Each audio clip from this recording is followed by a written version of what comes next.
오늘의 말씀 예레미야 22장 10절에서 19절 말씀입니다. 너희는 죽은 자를 위하여 울지 말며 그를 위하여 애통하지 말고 잡혀간 자를 위하여 슬피 울라.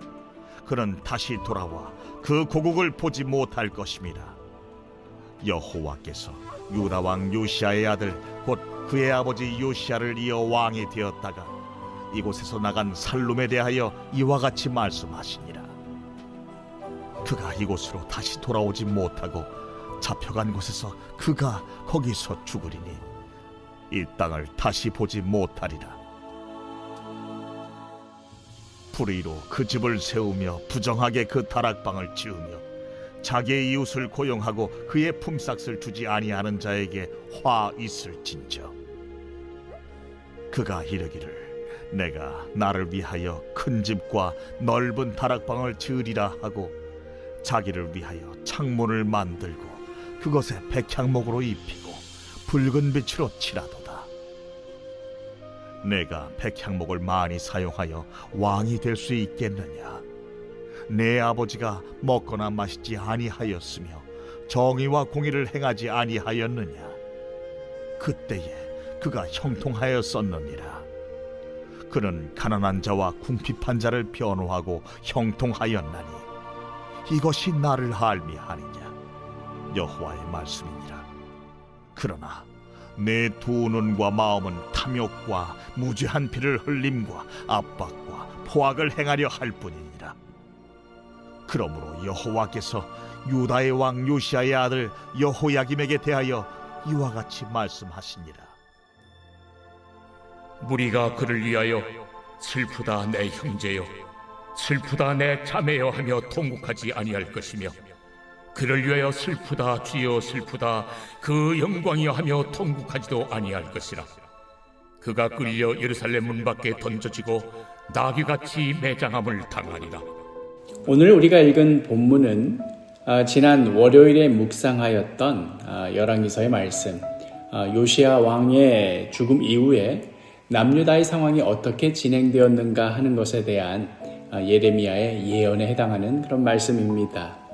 당시 아수르는 바벨론에 의해서 거의 멸망당하기 직전이었고, 또 애굽은 자신의 라이벌인 이 바벨론을 저지하기 위하여서 아직 잔존에 있었던 아수르 세력을 돕기 위하여서 급하게 북진하는 그런 상황이었습니다.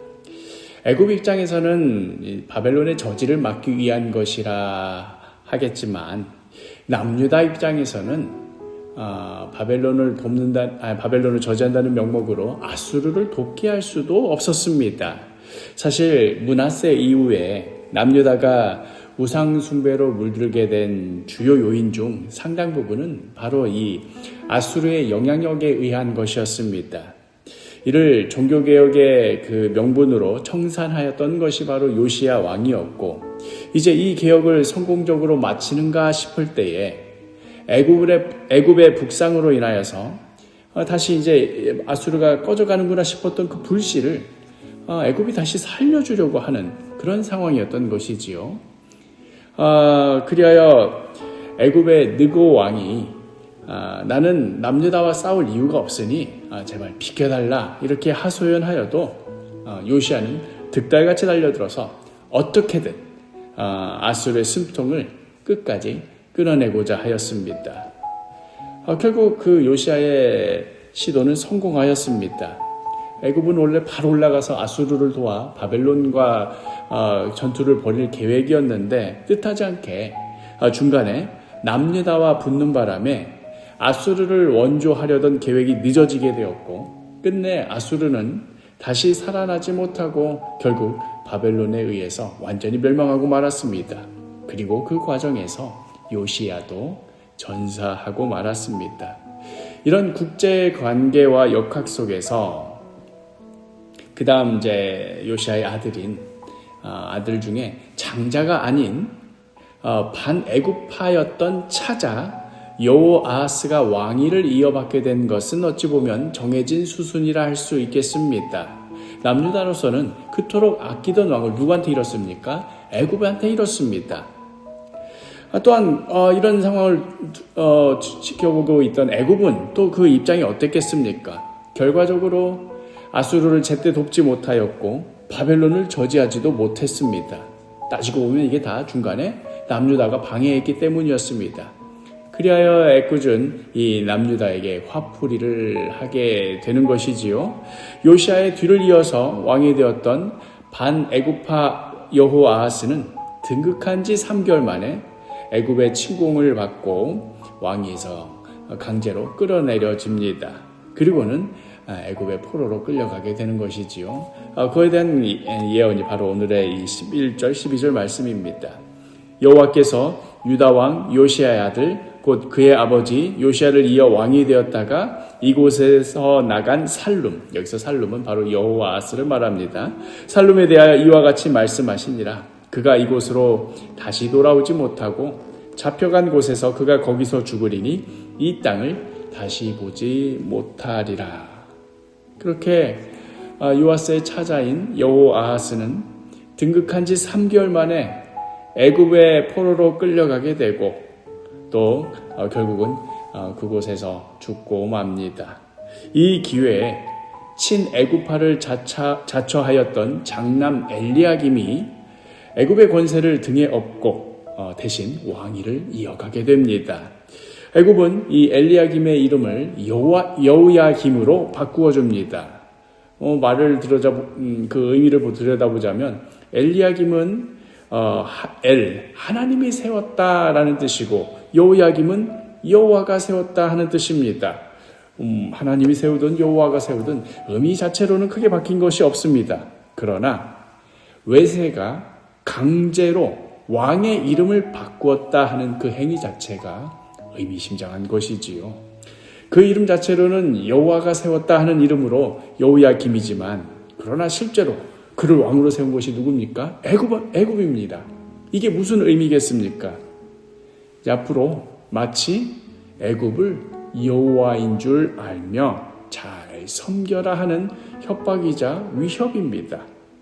자, 이렇게 하나님의 말씀이 기준이 아닌 주어진 상황과 국제 정세에 따라서 그때그때마다 눈치 보며 적당히 살아가며 타협하며 하는 그런 방식의 실제적인 삶의 열매가 어떠했는가?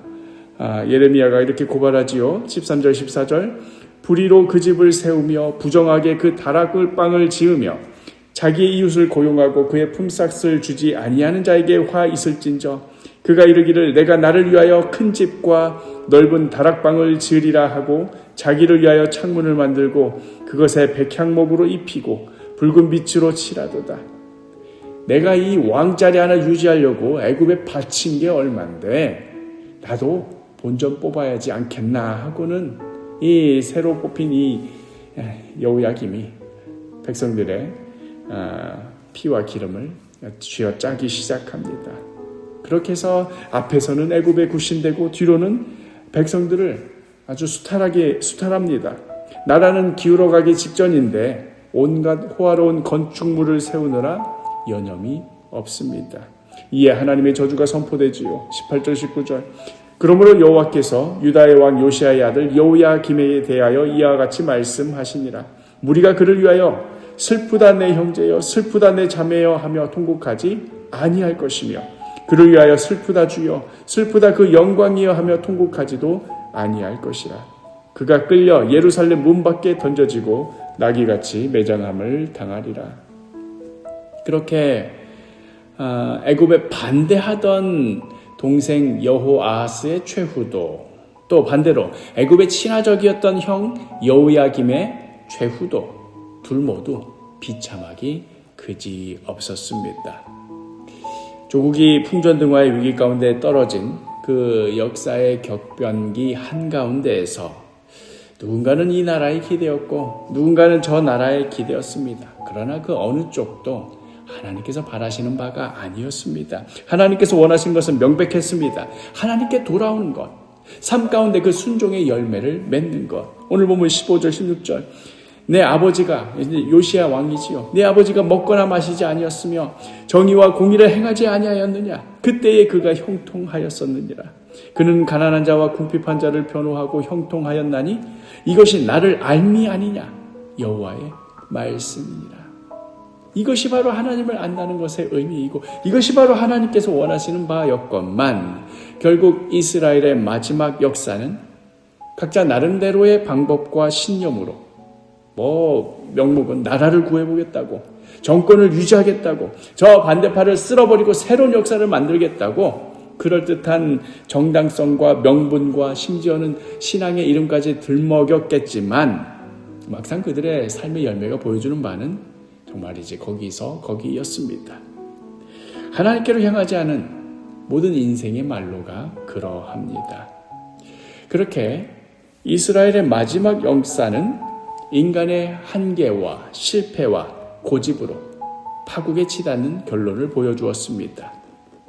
그러나 하나님 나라의 역사는 바로 인간의 그 파국 위에서조차도 하나님의 손에 들려져 쓰여질 때에 어떻게 새로운 역사가 일어나는가 하는 수많은 왕조와 나라와 제도와 이념으로도 결코 이루지 못하고 왜 결국 예수 그리스도이어야만 하는 것을 보여주는 놀라운 소망의 역사입니다.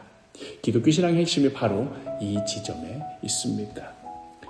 사랑하는 사도계 식구 여러분, 우리가 자신도 모르게 기대고 있는 것, 의지하고 있는 것, 그것이 하나님이 아니라면 그것이 무엇이든지 결국 우리를 무너뜨리는 방향으로 작용하게 될 겁니다. 그러므로 오늘 하루 우리에게 필요한 것은 지금 상황이 어떻게 돌아가고 있나, 그 상황을 읽는 어떤 눈치나 어떤 명석한 판단력이 아니라 하나님께로 돌이키는 결단일 것입니다. 오늘 하루 하나님께로 돌이키리라 그 결단하는 귀하고 복된 하루가 되기를 간절히 축복합니다.